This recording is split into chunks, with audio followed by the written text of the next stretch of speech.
And then, Thank you, Tom, thank you, Senator Udall, for taking the time. Oh, yeah. Yeah, no, that's fine. Don't worry, whatever. Yeah, it's good to be able to talk to you and some of your supporters and members and things like that. Yeah, yeah. Have you been in Santa Fe for a couple weeks now? No, last Friday. So today's Friday, right? So a week. I Yeah. came in a week ago. Yep. Good, good. So let me just check with my person. Lindsay, do we have people joining us? yep, they're all joining as we speak. So I think we can get started whenever you want. Okay. Well, let's get going. Want to thank everyone for joining us for today's WildEarth webinar. We have Guardian supporters from all over the country taking part. And today, for the first time, we actually have someone from overseas. So welcome to that person. It's always a delight for me to be connecting with the Guardians community, especially in these times as we're dealing with the fallout of the global pandemic and a president who incites violence and all the social upheaval of these times. We're all affected by these events in different ways. And I hope that opportunities to come together like this remind ourselves of our unifying humanity. This is the latest edition, again, of what we call WildEarth Webinars, where we bring together local, regional, and national issue experts, people from impacted communities, and elected officials, and oftentimes WildEarth Guardian staff to talk about a critical issue at a critical time. Our purpose, as always, is to inform, inspire, and activate Guardians like you to help us seek the kind of leadership we want, confront powerful extractive industries, all for the purpose of solving the nature and climate crises and create the kind of world that we want. Today, I'll be talking with Senator Tom Udall. Welcome, Tom. It's good to have you, Senator. Thank you. Thank you, John. That was a very good beginning there to some of the major crises that we're facing here in the United States and that the planet's facing. I mean, we're at a critical point in our history, and your organization and many others and many activists, I think, are out there trying to really be out on the cutting edge and push the envelope in terms of making the kind of major change that we need to make.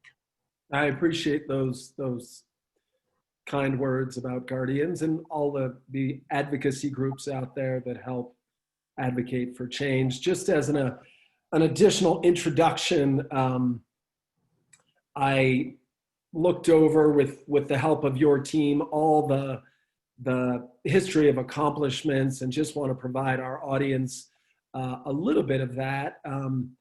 You know, you've been the Attorney General for New Mexico. You've been in Congress for over 20 years, for the last 12 years in the Senate.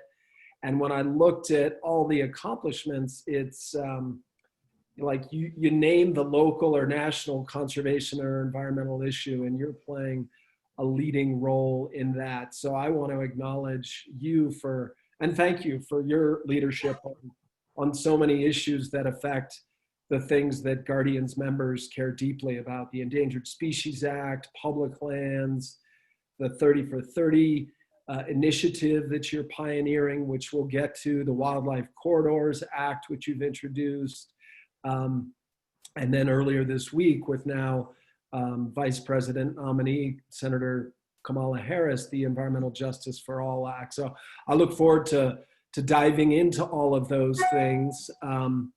And I wanted to start by saying this is the first time that I've had an opportunity to converse with you in a setting like this. The last time was actually on a flight across the country, and I want to share this story briefly.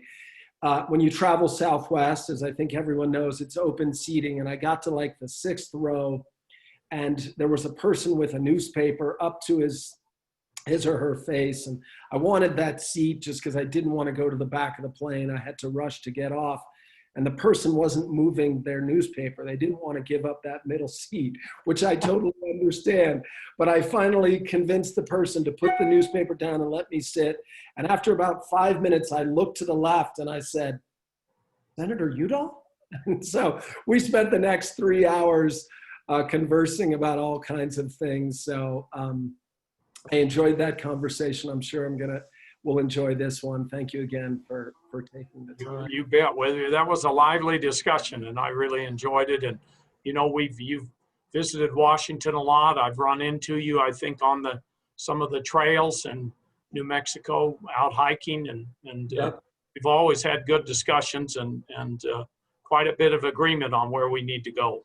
Yep, for sure. So I'd like to start by asking you about your values and views on conservation and environmental protection and how they were shaped by your upbringing. Your father, Stuart Udall, served as Secretary of Interior under the Kennedy and Johnson administrations, obviously an important congressman as well before that, and oversaw the major protections of public lands, including one of my favorite national parks, Canyonlands, many other things, including another favorite of mine, the creation of the Appalachian Trail, involved in the Wilderness Act, and so many important conservation initiatives during a really momentous time in our nation's history. You were 6 when your father was elected to Congress. You were 12 when he became Interior Secretary, formative age in life. What was it like growing up with a father who was playing such a central role in conservation, and how did that influence you? Yeah, well, let me start because it's kind of in the Udall DNA, and start with my dad and my grandfather, my grandfather was a pioneer and settled a little community in Arizona called St. John's, Arizona. This is very high desert. It's about as high as Albuquerque is. It's rugged. It's a difficult landscape to farm, to graze animals, but that's what they did. They were moving out to settle an area, and they put themselves down there. And he did it in the 1880s, and that's when that's where my father was born and went to high school. And he didn't really leave there until he went down to the University of Arizona. And the part of that I want to emphasize that has to do with public lands and environment and the outdoors is when you're on the land and living off the land, you have a real connection to it. And I think my father and grandfather had that from a young age, milking the cow, plowing the land, doing a lot of those things. There's some family jokes, I won't get into those, about how good my dad was at plowing or whatever, but there was this connection with the land. And so he brought that to his family when he married my mom, and then when I was born. And I think basically what he wanted to convey to us as children was to say, the land is very important. You need to take care of it. There's a spiritual part of it, the solitude and all of that, but there's also a very public part. And he used to talk about a lot of the great figures in conservation, whether it was Gifford Pinchot, that was the first forester, or some of the folks that early on advocated, like public figures like Teddy Roosevelt, Franklin Roosevelt, that did massive conservation projects when they were president. But that was the idea. And so we did family trips every summer from when I was very young. My guess is before I even remember any, we were going down to the local park. We were taking hikes. I was the eldest of 6. And my role in the family is my parents had more responsibility, as they shifted a great deal of the responsibility to me of taking care of my brothers and sisters. But all of us, and with the 6 of us, were within 11 years. And so when I was 11, I had a 1-year-old brother. Wow. And during that period of time, almost every summer for a couple of weeks, we would take a family trip. And it would start when we were little, just something that was a little milder. Sometimes we would go to the beach in California. And then as we were older and everybody could handle it, we did Jeep trips, we did mountain climbs. Dad really wanted to get us into rock climbing, which many of us did that later. And so he took us to the Grand Tetons, and we were going to scale the Grand, but we had bad weather, so we did another peak. It still was pretty exciting. But all of that, John, just was, it was a part of me. And so as I got older and got into, and I continued it, I worked for Outward Bound and other outdoor groups for a significant period of time, taking young people out in the wilds. Sometimes they call those hoods in the woods kind of programs. Sometimes the kids were disadvantaged, and you were trying to give them an experience in nature that might change their lives. It was just a wonderful thing to do. And so by the time I got out of college and law school and into a legal career and then a public service career, I just continued my love of the outdoors. But I also then became, and a lot of this was watching my father and growing up with what he had done, because I would go down to the office with him when I was a teenager and just listen. All I would do was listen. And so yeah, go ahead, interrupt me. I'm probably going on too long.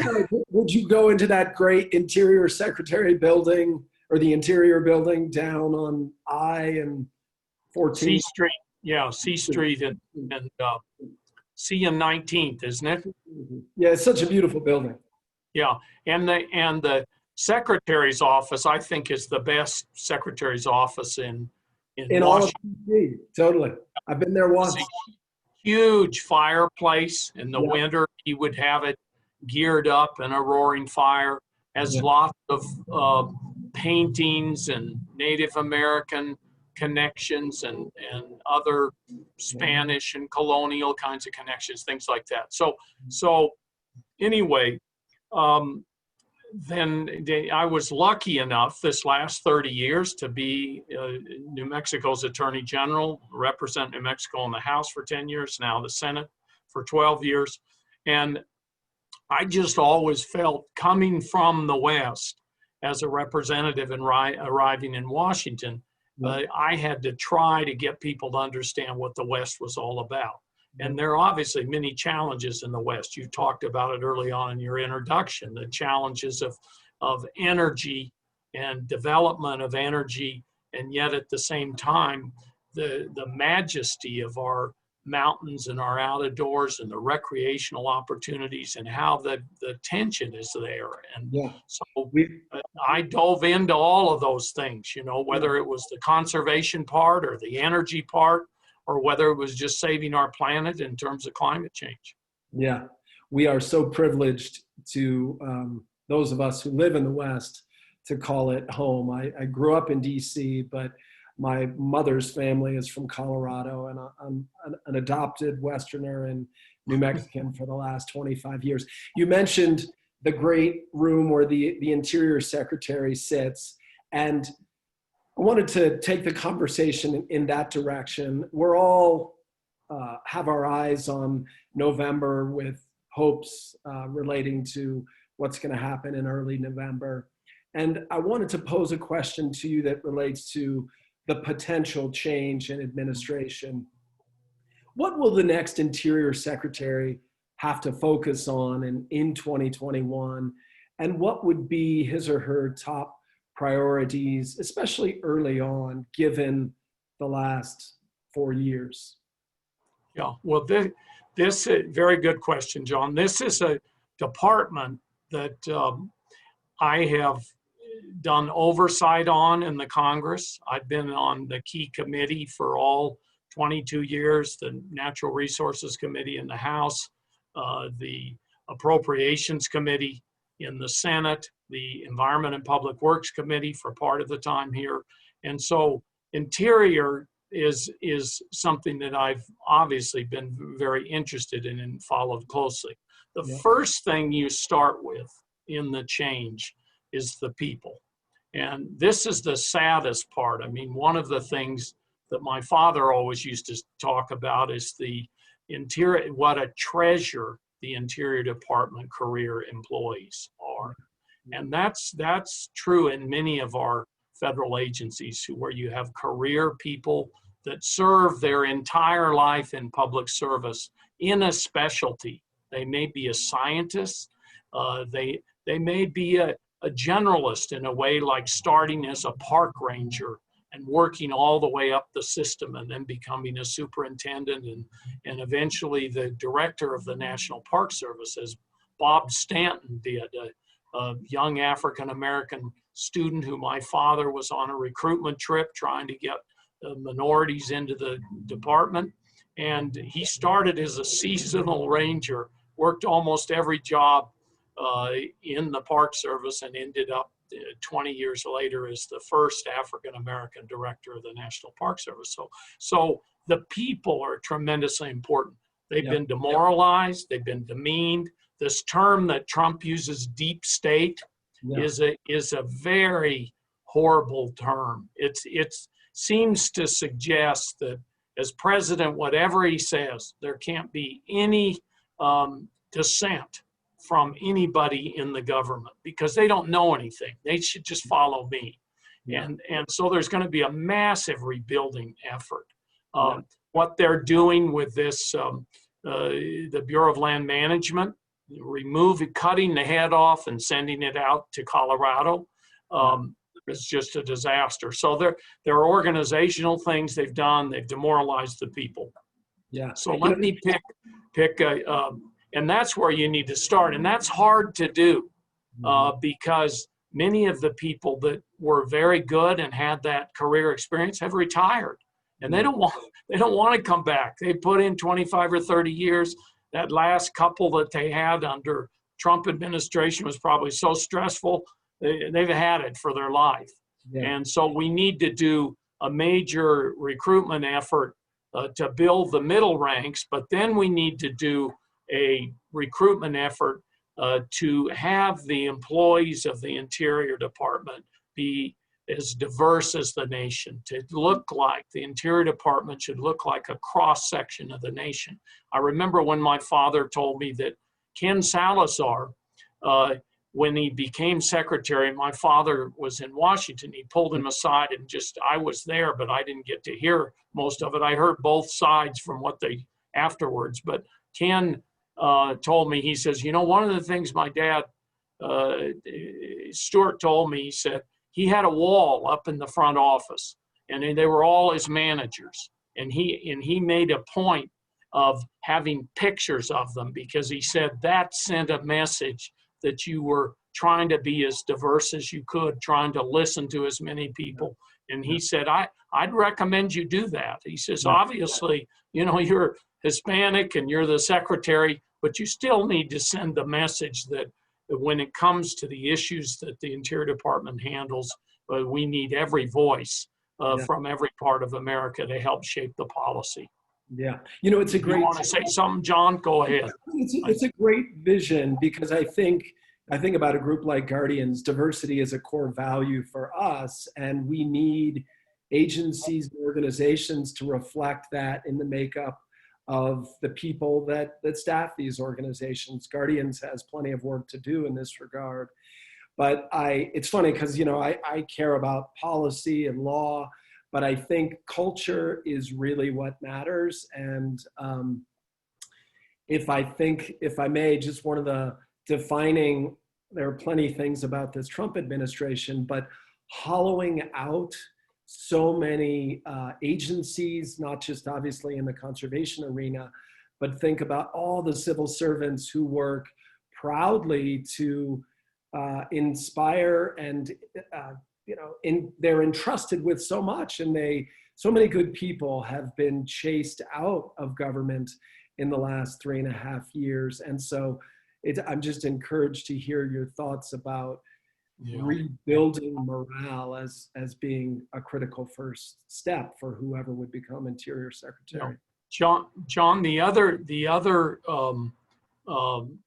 part of that is that in many of the environmental groups that I deal with all the time, the 17 that were at the event yesterday, your group and others, is they know when they meet with me, I frequently talk about that, and I have my staff talk about it and urge them to become more diverse. And I think all of you out there are doing your very best to work at that, to reach out and to try to see that your boards are balanced, to try to create programs and do things. So that's tremendously important. But I haven't even, if you want me, I haven't even gotten to the substance. I mean, rebuilding the forest, dealing with the hollowing out. But I can, in a broad picture way, in just a minute or two, just talk about the overall department, if you want, of what also needs to be done. Please do. That'd be great. Yeah. One of the first issues with Interior is the public lands. And that isn't only an Interior Department issue. Obviously, there are public lands in the Department of Agriculture. You have the Forest Service, but many hundreds of millions of acres are in the Interior Department, in the BLM, Fish and Wildlife Service, National Park Service, those Bureau of Reclamation, all the various agencies within Interior. Yep. And one of the big challenges, in addition to rebuilding each of those agencies and getting them back to their mission, is to tackle those issues that they have been designed and funded to carry out the mission. Let's just pick the Fish and Wildlife Service. There you have right now in the United States and around the world, we have crashing ecosystems.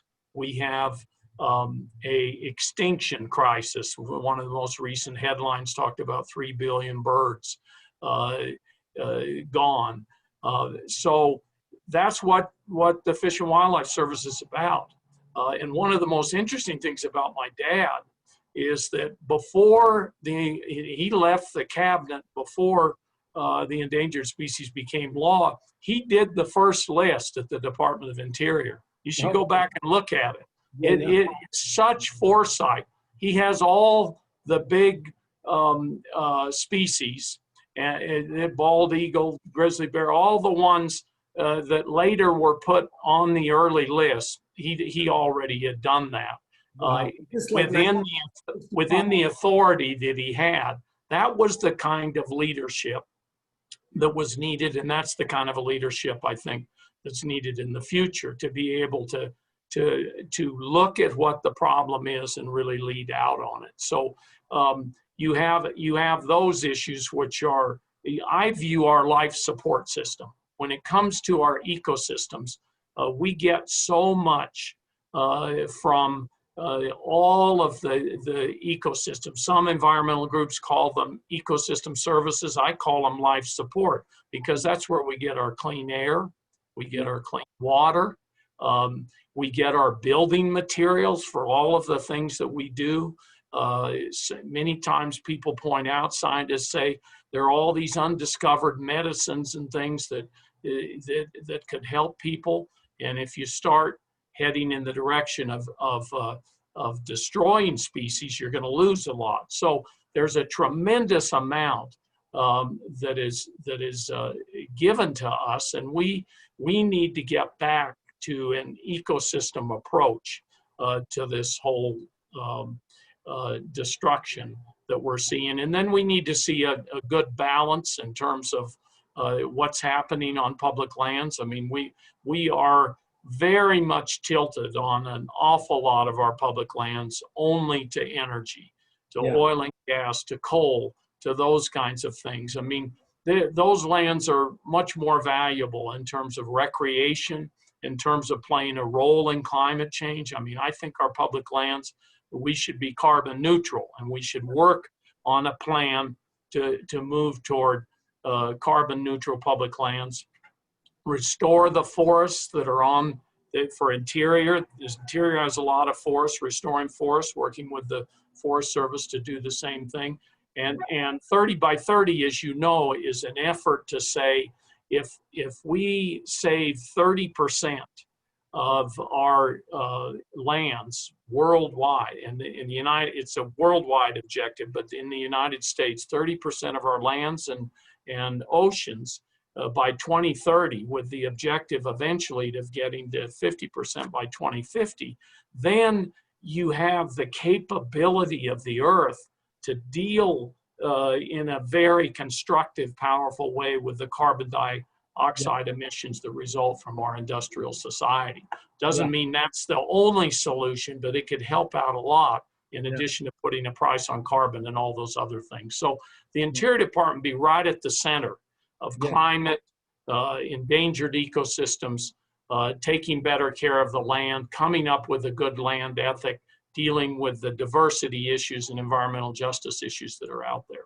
Yeah, it's a great vision. It's a critical vision. I have a couple questions to follow on, but I wanted to make a remark. Just, I think as I hear you saying this and offering my own perspective on it too, the Interior Department for so long, especially through the BLM, has been an agency and an institution that have supported extraction and exploitation. And I think there's a shift needed to focus on restoration and regeneration. And you captured that well. You mentioned a couple agencies that are near and dear to my heart.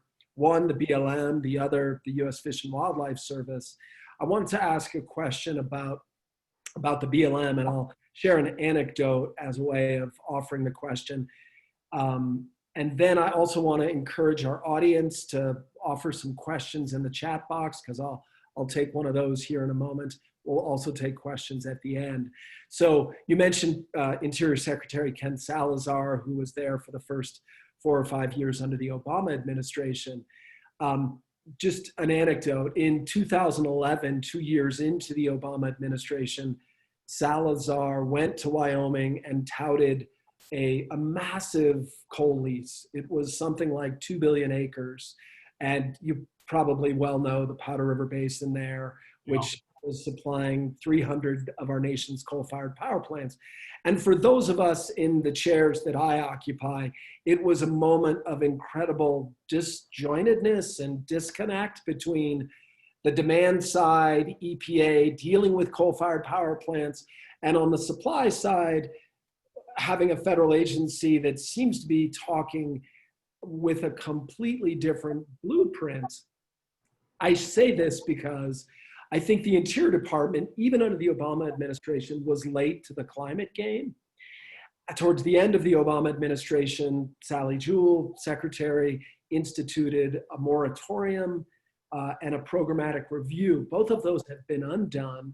So what would an Interior Secretary need to do, both with respect to coal, and how might my anecdote of being late to the game on coal inform one's perspective on what to do about what I would say is a broken oil and gas program, which is also contributing massively to the climate crisis? Yeah, well, I think one of the things, and you talk about later in the Obama administration, a moratorium, that's something that the next president and next Interior Secretary should take a really hard look at, because that gives you an opportunity to step back and take a look at the big picture and really figure out where is it you want to go. And my sense is that Vice President Biden, who will, I hope, if all of your folks out there will get out. I know this nonprofit, so we're talking about the issues here. The next president's going to want to do something about climate. Interior Department's going to be the center of that. And so there will be a discussion between Interior and the White House. These are all the things we could do. Which ones do you want to pick early on? Which do you pick later? And I think at the beginning of that, a moratorium would make a lot of sense, because then you can decide exactly how you're going to move forward. So that is I think a very good start. I think when you're looking even broader in government, I've always thought the three things that would really change the dynamic would be putting a price on carbon, number one. Secondly, would be a renewable electricity standard. By the way, on the first one, I had a bipartisan bill in the House to do that way back in my period in the House, and cared about it very much then. The second part of this is a national renewable electricity standard. My cousin Mark Udall and I got the first national renewable electricity standard passed through the House of Representatives. The Senate had passed a couple. We still haven't done that. We've got to do that. And then on the biggest picture, again, the tax code for the United States of America ought to give incentives for all the renewables, you know, whether it's solar, wind, biomass, whether you're talking about storage batteries, give those incentives over the long term. So you're basically all of this telling the private sector, here's where the government's going. You help us out with solutions. You get on board with us because this is where we're headed. And what we have now is very disjointed. I mean, you see companies out there that are trying to do something. We see a lot of advertising. People know, the business people know that climate is very important to the American public. And so there's a lot of advertising about, from oil companies, you see it as, oh, we're doing good jobs for renewable energy and we're trying to clean up the air and all that kind of thing. But we need real concrete policies and real movement in that direction. Yeah.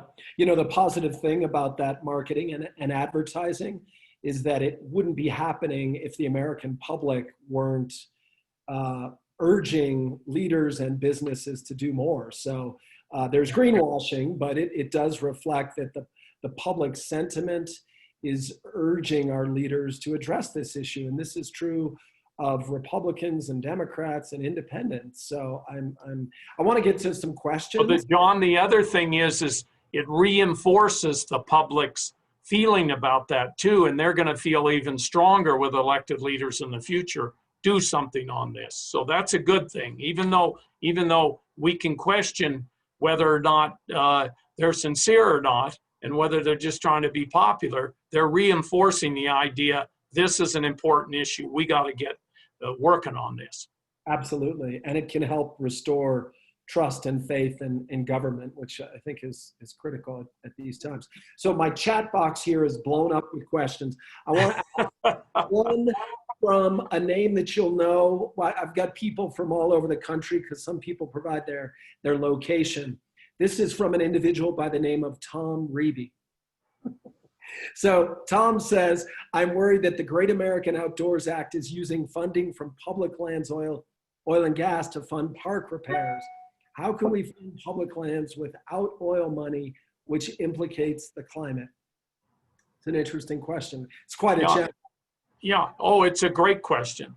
Here, and this is what my father grappled with in the 1960s. You know, the Land and Water Conservation Fund, which is funded from these offshore oil and gas exploration and production and all of that. There's a big fund there that has been put in for funding for the Land and Water Conservation Fund. The original idea, here you have a non-renewable resource, a resource that's going to go away in the future, and it's finite.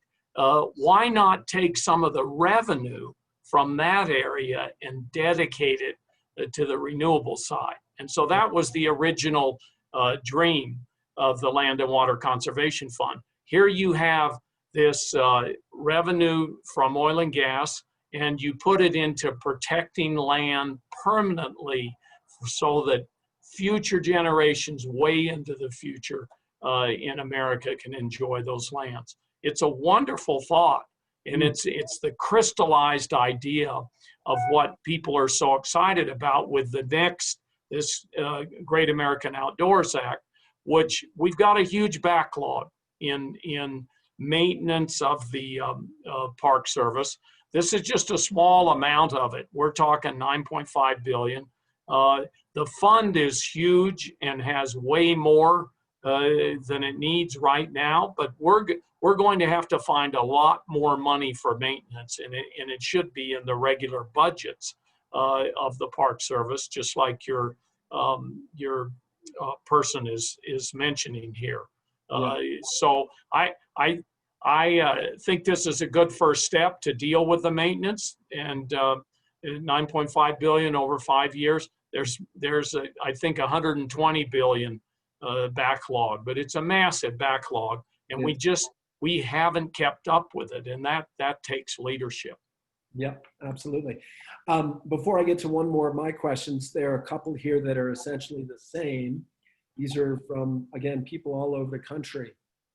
It is, would you consider being Secretary of the Interior if Biden wins?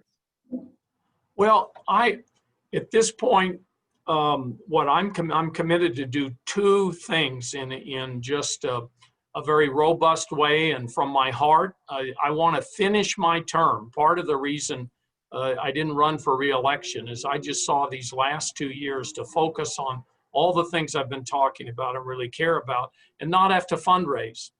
People may not know it, but in the 2 years that you fundraise, you don't do much more than that. Your staff does most of the work, and you chase around the country every single day and every weekend to raise money. So I wanted to do that as strongly and as best as I could.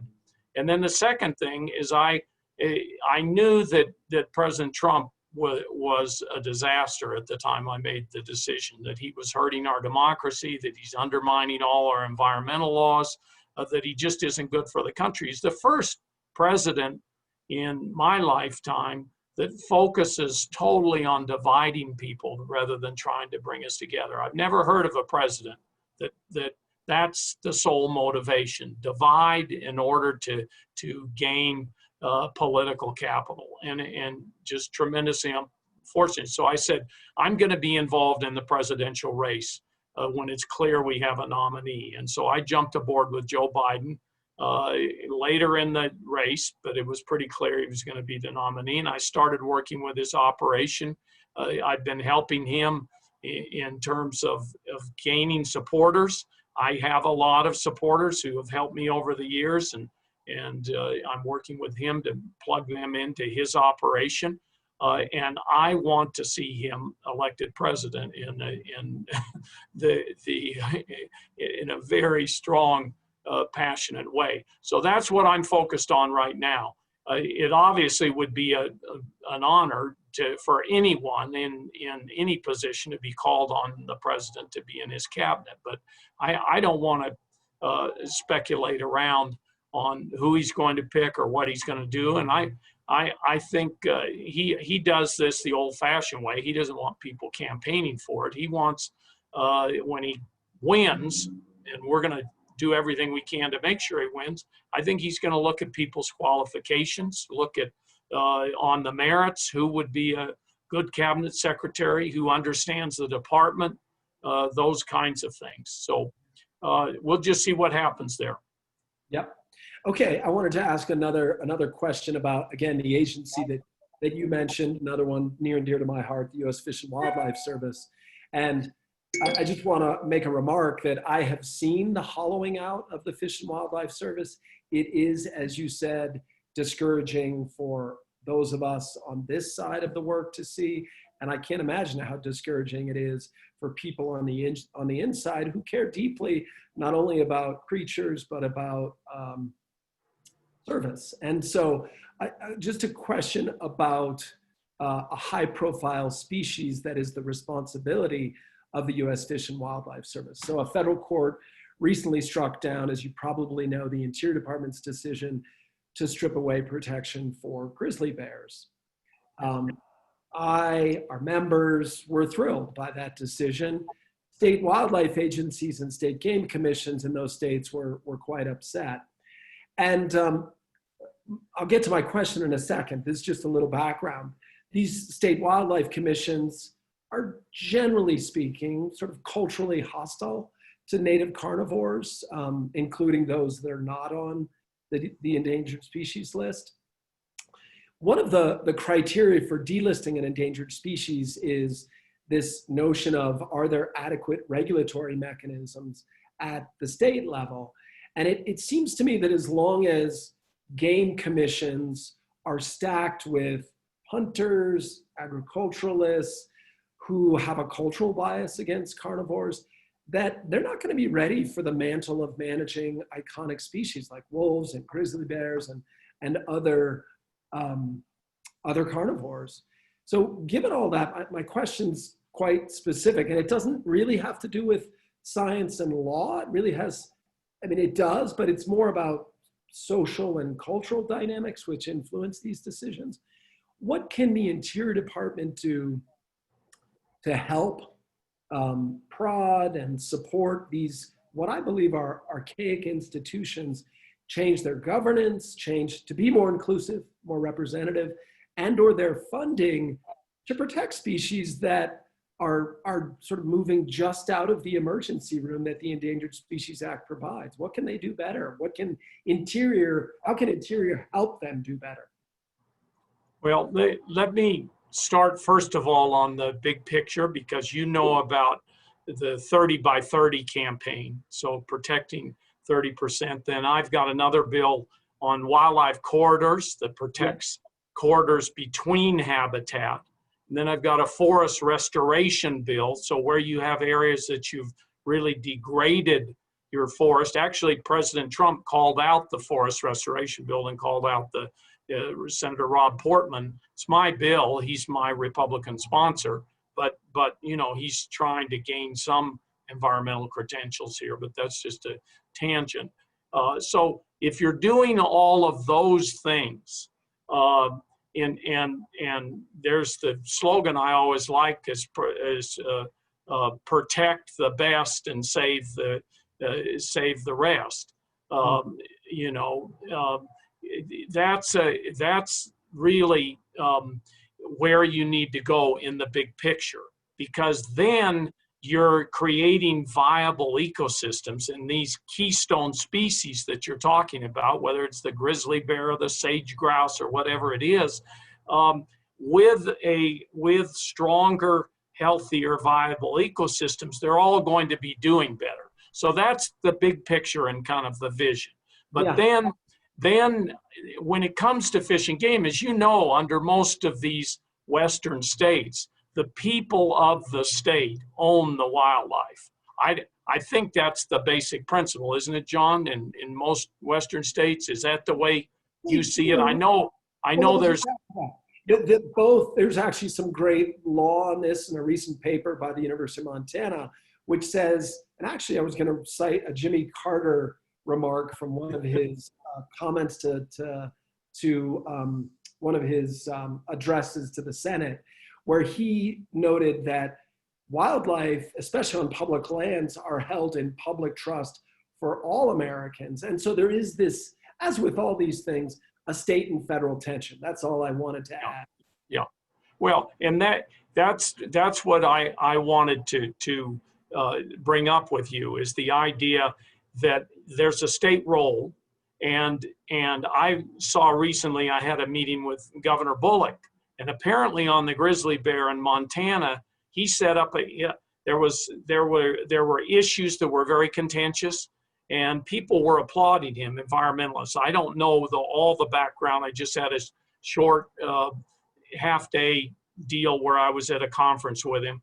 But he set up a task force that moved into all the communities that were going to be impacted, and the task force had all of the state experts and seemed to settle down these resentments and kind of conflict that arises out of these endangered species issues, which tells me, one, you need good leadership at all levels of government, whether it's at the Game and Fish Commission or the governor, and then you need the public to exercise its power, because they have a big say in this. They need to be, when they're electing governors and getting governors to appoint cabinets and game and fish commissioners say, you know, we want you to be protecting these endangered species. So a good example to me is whenever you are, and this happens all over the world,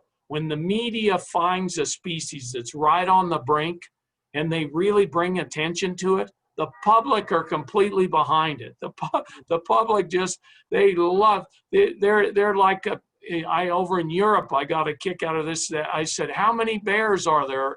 And there are just a few of them, but the public's completely behind. They love those bears and they want more of them, you know? So I think there's a lot of hope there, is what I'm saying, John. And I think you're plowing a vineyard, which is very fertile, and you just need to get all the help lined up in a way where we can be moving in the right direction in terms of healthy ecosystems and saving endangered species. Yeah, well, I love the commitment to the vision in terms of corridors and protecting 30 for 30. I think that's critical. And we are, I'll just say, Guardians and many other groups are working to create more inclusive governance and more diverse funding for these state agencies.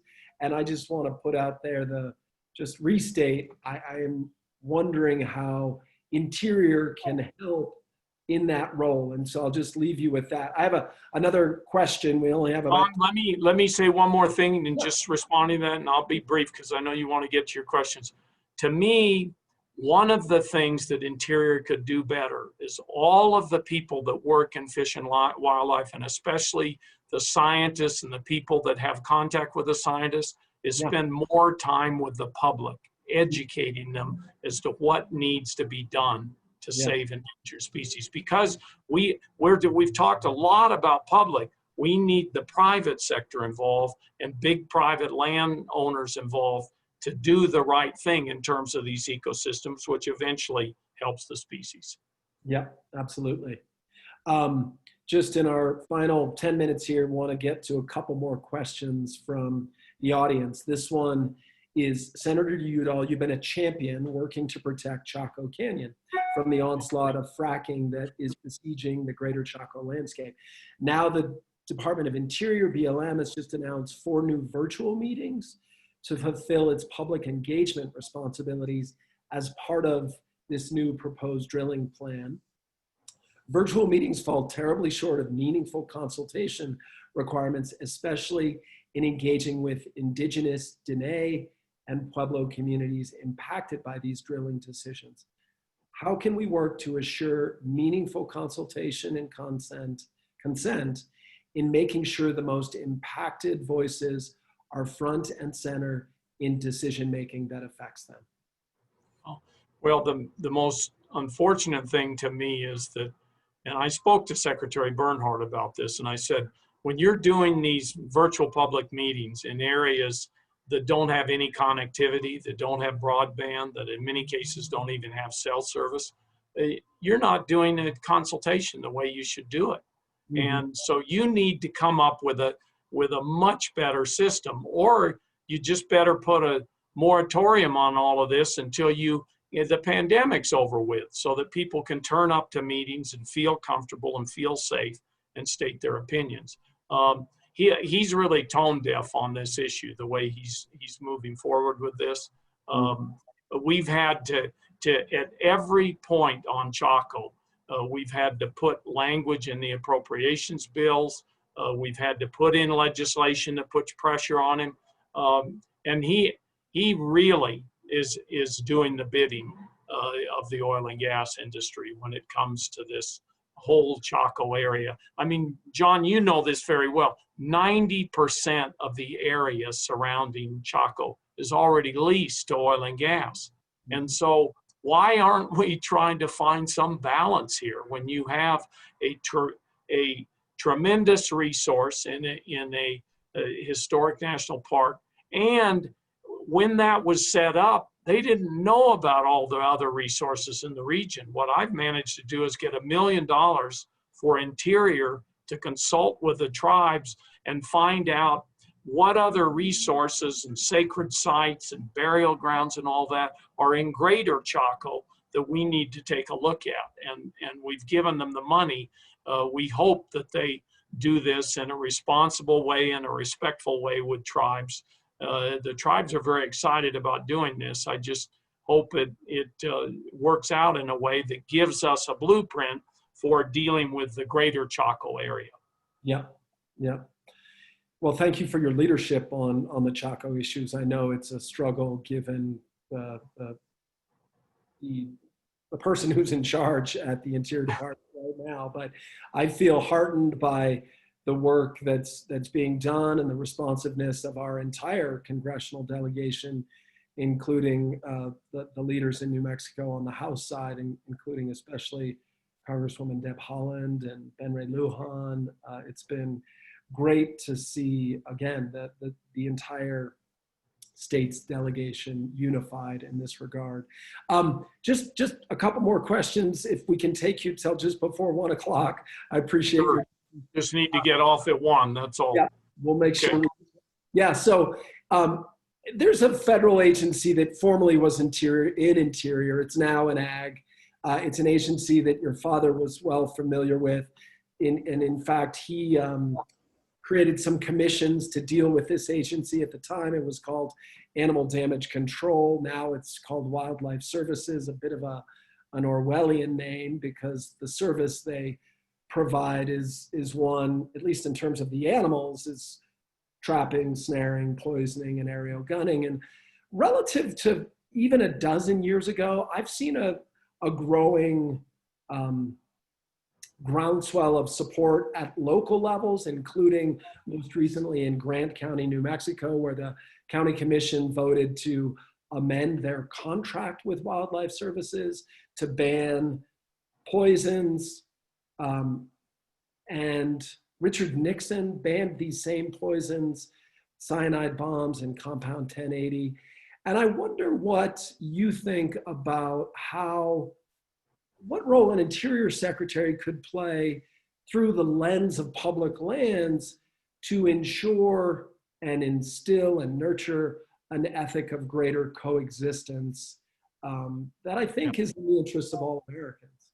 Yeah, well, the example that Secretary Babbitt used to explain to people how ecosystems operate is when you have the reintroduction of the wolves into Yellowstone.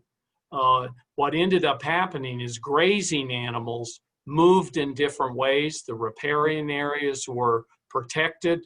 So when you take an overall ecosystem approach to it, I think you have to take a really hard look at what this Wildlife Service program is doing.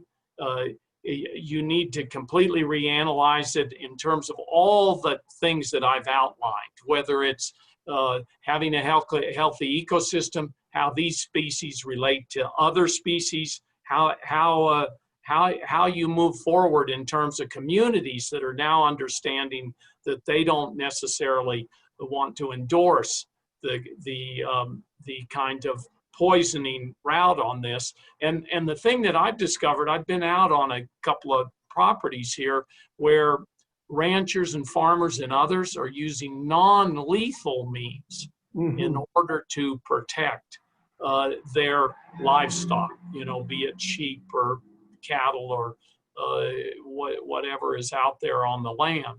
And so I think there's a lot of dedication you could put into the non-lethal means, because the more I'm educated on that, the more I see an awful lot of promise where you have a win-win situation for both.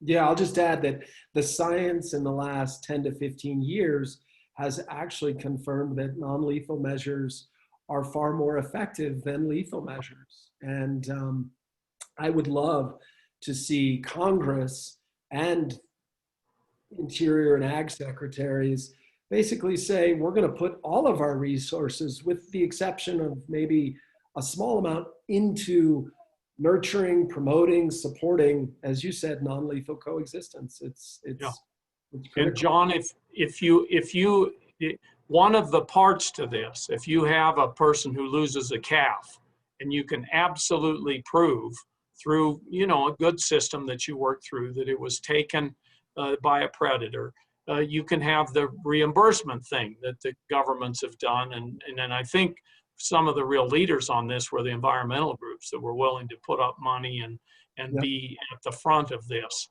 So I don't know what you think about that, but I think that's something where you kind of calm people down a little bit. And I think as you move to non-lethal, you may not have to do as much of that, because the non-lethal protects the resource that people are out there on the land are trying to protect, and then you don't have to worry as much about paying for damage that was inflicted by a predator. Yeah, I think the payments, the strategy of economic payments has evolved a little, and where I'd like to see the government go is to pay for presence in some places as opposed to pay for damage. Again, let's incentivize the right kind of behavior. So, no, that's a very good point. Very good point. You're educating me here. That's good. Yeah, and that's actually changed in the last, again, 5 or so years. That damage payments tend not to shift behavior. Presence payments maybe do tend to shift some behavior. I think this is a critical issue for the next Interior Secretary, because I have a sense, and polling indicates this, Americans want us to coexist with these majestic animals. They're iconic. And so just one more thought, one more question. It's sort of a general one. How do you stay resilient in your life and in your work, and more, especially in these times, and more, I guess, to the point, how do you enjoy nature? And I understand you take an annual big trip. Have you done that this year? Did it get impacted by the coronavirus? And just more generally, in the final last 2 minutes, how do you take care of yourself? Sure. Well, I think the first thing I tell sometimes, we have a Wednesday coffee in Washington, and my constituents come, and I tell them the way to be a good senator is get a great staff. And if you do that, you have a great staff, you delegate, you work with them, you're able to have a workload, all of you, to be able to do a good job and still be able to have a life. I think the most unfortunate thing for people that I see is where their entire life is dominated by work. I remember my Uncle Mo used to always kid around. He said, if you meet any politician and that's all they do is just politics 100% of the time, you ought to be a little bit suspicious. And so I always got a kick out of that. I didn't quite know what he meant when I was much younger, but it rings true. I still do, as I told you yesterday, I was on a hike while I was doing a celebratory call on the Great American Outdoors Act. I try to exercise many of the days a week. Sometimes it's indoors on a machine, depending on the schedule I'm on, which is usually pretty busy.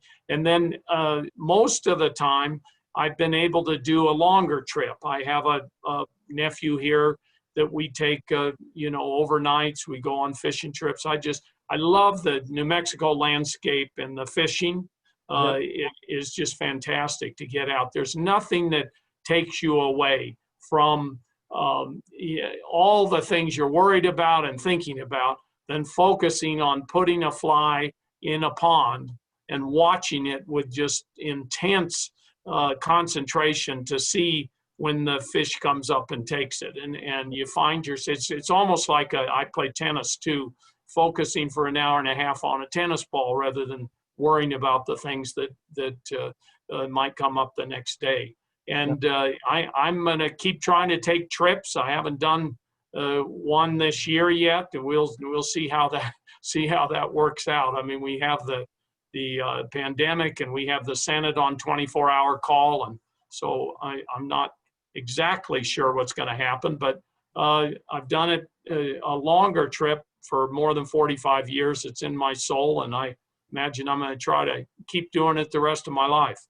Good. Well, I want to be mindful of your time, and just thank you so much. All of the questions, and I know all of the people who participated also want to extend their gratitude to you. So good luck with all your work as you finish up just a wonderful career in the Senate and in whatever your future holds. Thank you again for all your service to New Mexicans and to our country. Yeah, well, thank you, John. And just the one parting word I would say to your organization and all the activists that are a part of it and all the activists that are out there, Margaret Mead was absolutely right that a small group of dedicated citizens is the only thing that's ever changed the world. So when you're out there as an activist, sometimes it's lonely. You sometimes feel like you're in the wilderness, but actually, if you stay focused and you work with a small dedicated group, you can get a lot done and move us forward a lot. So thank you for everything, and really appreciate being on this webinar with you today. Take care. Cheers. Bye. Bye-bye.